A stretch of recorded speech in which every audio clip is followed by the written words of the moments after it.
Salut à tous, la team Well, Tomem Show pour Lyon, Fan TV. Très heureux les gars de vous retrouver pour une nouvelle vidéo. J'espère que vous allez bien. Je sais que vous allez mal, puisque nous sommes encore un lendemain de défaite de l'Olympique Lyonnais, 2-0 à domicile contre le LOSC. C'est tout à fait dramatique ce que nous vivons. On est dans la pire saison du millénaire pour l'Olympique Lyonnais, en tout cas dans la plus grosse crise institutionnelle, sportive de l'ère moderne, ou depuis même, je dirais, la création de l'Olympique Lyonnais. Bon, on a été en Ligue 2, certes, mais on va dire l'ère moderne. On est dans une merde incroyable. C'est vraiment le moins qu'on puisse dire. Rien ne va comme il faut, rien ne va dans notre sens.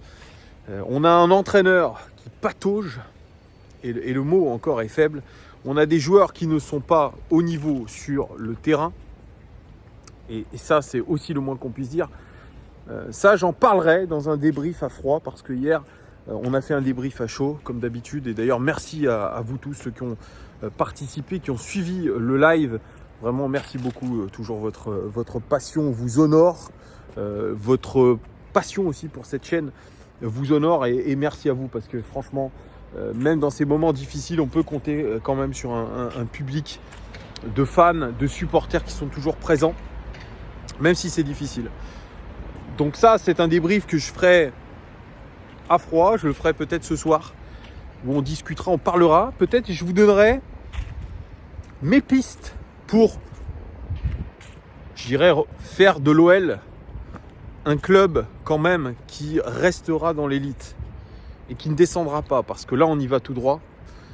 Et malgré le fait que le championnat ne soit pas un championnat terrible en termes de compétition, de concurrence, eh bien on arrive quand même à être dernier. Mais mathématiquement ce n'est pas encore fini, et fort heureusement, mais nous sommes quand même derniers à l'aube du mois de décembre, du dernier mois de l'année. Donc ça commence à faire quand même un petit peu beaucoup. Donc ça, j'en parlerai après. Là, je vais vous parler d'une info qui a été sortie par Le Progrès, le quotidien régional Le Progrès, et qui est étonnante sans être étonnante, puisque Le Progrès nous annonce que John Textor a décidé tout simplement de virer Alexandre Lacazette et Corentin Tolisso, et ce dès cet hiver. Virer, alors ça ne veut pas dire rupture de contrat, mais en tout cas, s'il y a offre, ils ne seront absolument pas retenus. Et les deux joueurs, pour être très honnête, ils n'ont pas vraiment envie de rester à l'Olympique Lyonnais. On l'a vu avec notamment Alexandre Lacazette. Alexandre Lacazette, il n'est plus titulaire indiscutable. Il est un capitaine précaire aujourd'hui dans une équipe précaire avec un entraîneur précaire.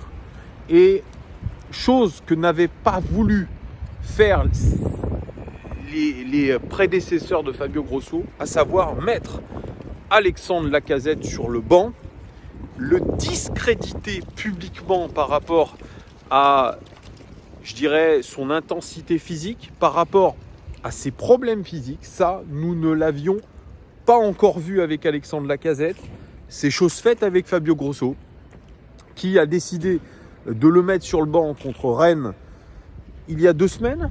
On a eu pas mal de vents contraires ces derniers jours. J'en ai fait d'ailleurs une vidéo samedi. On nous a dit dans un premier temps, Alex Lacazette ne sera pas titulaire. Ensuite, Alex Lacazette finalement sera titulaire. Il y avait une sorte de poker menteur là-dedans.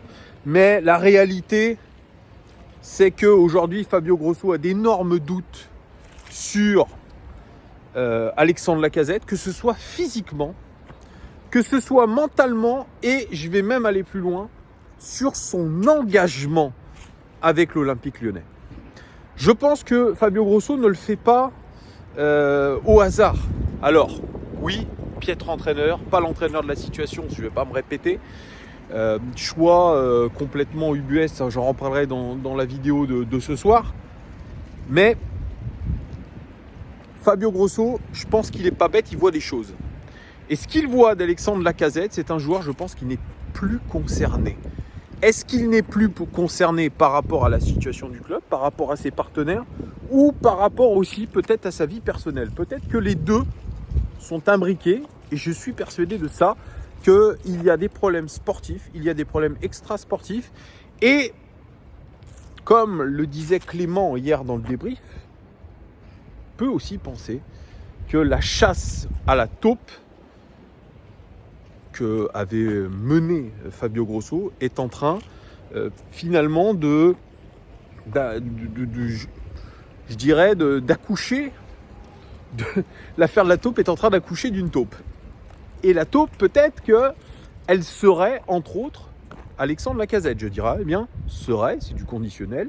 C'est un petit peu de l'analyse que je vous fais, j'imagine, parce que, bizarrement, les rapports, je pense, se sont un petit peu déliés avec Fabio Grosso, entre Fabio Grosso et Alexandre Lacazette, depuis cette fameuse histoire de la taupe, depuis RMC, depuis cette interview sur RMC, article de l'équipe aussi, où Fabio Grosso promettait de retrouver cette taupe.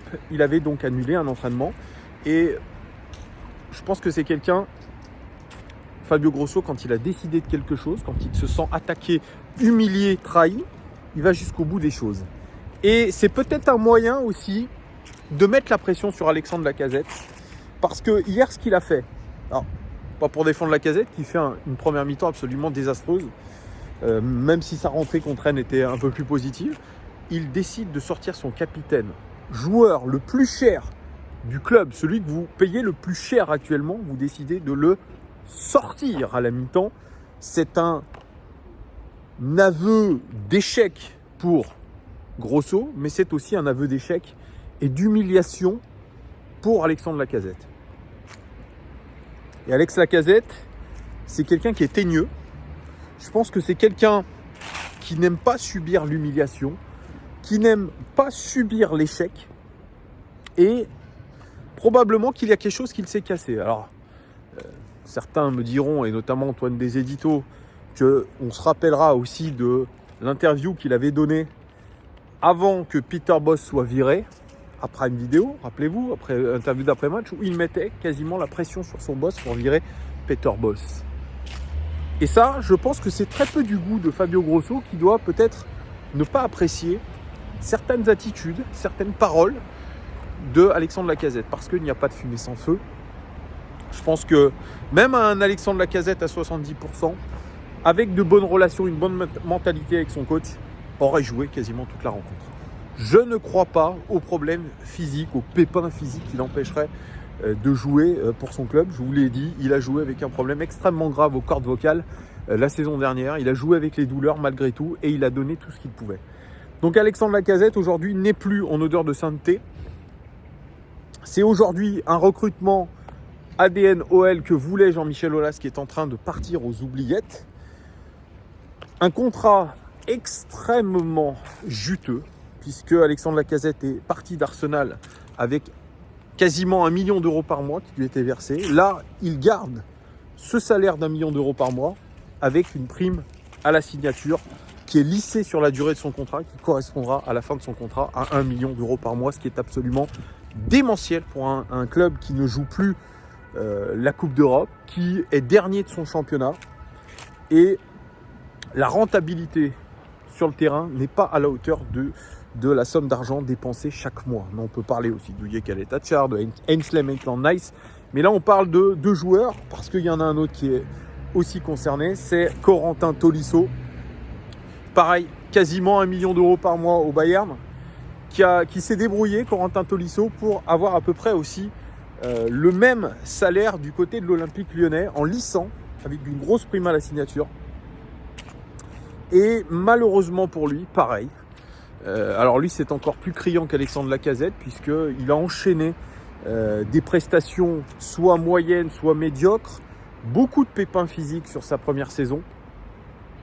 Et puis, même si Fabio Grosso a, je pense, un petit peu plus d'estime pour Tolisso que pour Lacazette, il n'a pas pu jouer le match d'hier à cause d'un problème physique. Donc, à un moment donné, je pense qu'il faut se poser les bonnes questions, les amis. Il faut se poser les bonnes questions, savoir réellement ce qu'il se passe. Corentin Tolisso, pour moi, il a beau Moi, je l'ai rencontré. Hein. Bon, j'ai pas eu grand-chose à mettre sous la dent. Voilà, il a beau aimer l'Olympique Lyonnais. On l'a vu au bord des larmes, dans des interviews. On l'a vu très attaché au club, avec l'envie vraiment de revenir à son meilleur niveau. Il y a eu des choix aussi faits de la part de Fabio Grosso, de le mettre sur le banc, aussi, comme Alexandre Lacazette, pour le piquer, le faire sortir aussi à la mi-temps. Ça s'est aussi déroulé avec Fabio Grosso. Mais je pense que le niveau d'engagement qu'a montré Corentin Tolisso sur les dernières semaines est bien plus, je dirais, bien plus à même de donner à Fabio Grosso des signes de satisfaction que ce qu'il a vu de Alexandre Lacazette, puisqu'il l'a dit d'ailleurs en conférence de presse. Il avait fait 2 semaines d'entraînement très bonnes, il se blesse. Donc ça aussi, mentalité, je pense, qui est bonne de Corentin Tolisso, ou en tout cas, il s'est remis la tête à l'endroit. Par contre, le physique ne suit pas et les prestations ne sont pas en rapport aussi avec son niveau de rémunération qui est aujourd'hui absolument démentiel. Donc, évidemment, quand on est John Textor, on se dit il va falloir faire des économies, il va falloir peut-être quand même penser à une possible relégation et on ne pourra pas continuer de donner des salaires comme ça en étant en Ligue 2. Donc, il faut prendre les devants. Et si les 2 joueurs ont des offres, on imagine que pour Alexandre Lacazette, il y aura peut-être un peu plus d'offres que pour Corentin Tolisso. Il faudra les accepter. Et je pense que les joueurs seront même poussés à les accepter. On sait que l'été dernier, Alexandre Lacazette avait eu une offre importante de l'Arabie Saoudite qu'il a décidé de refuser, peut-être pour des raisons familiales. Et là, s'il y a une offre de l'Arabie Saoudite, il sera obligé d'aller la prendre, peu importe s'il y a le contexte familial, etc. Clairement, aujourd'hui, si cette information sort dans la presse, c'est que c'est déjà acté. Et je vais même aller plus loin. Cette information-là peut complètement sortir du projet les 2 joueurs. Voilà. On va pas y aller par 4 chemins. C'est en tout cas une information extrêmement importante, de très très grande importance, je trouve, que d'avoir dit qu'aujourd'hui, on est prêt à se séparer d'Alexandre Lacazette et de Corentin Tolisso à n'importe quelle offre. On veut se délester de 2 joueurs qui ont des énormes salaires, dont le niveau de performance n'est pas optimum, qui sont, entre guillemets, vieillissants, même si Tolisso est bien plus jeune qu'Alexandre Lacazette. En tout cas, moi, je trouve que c'est une information importante et moi, je serais à la tête de l'Olympique Lyonnais, ce que je ne suis pas. Moi, je pousserais dans ce sens et je me dirais que finalement,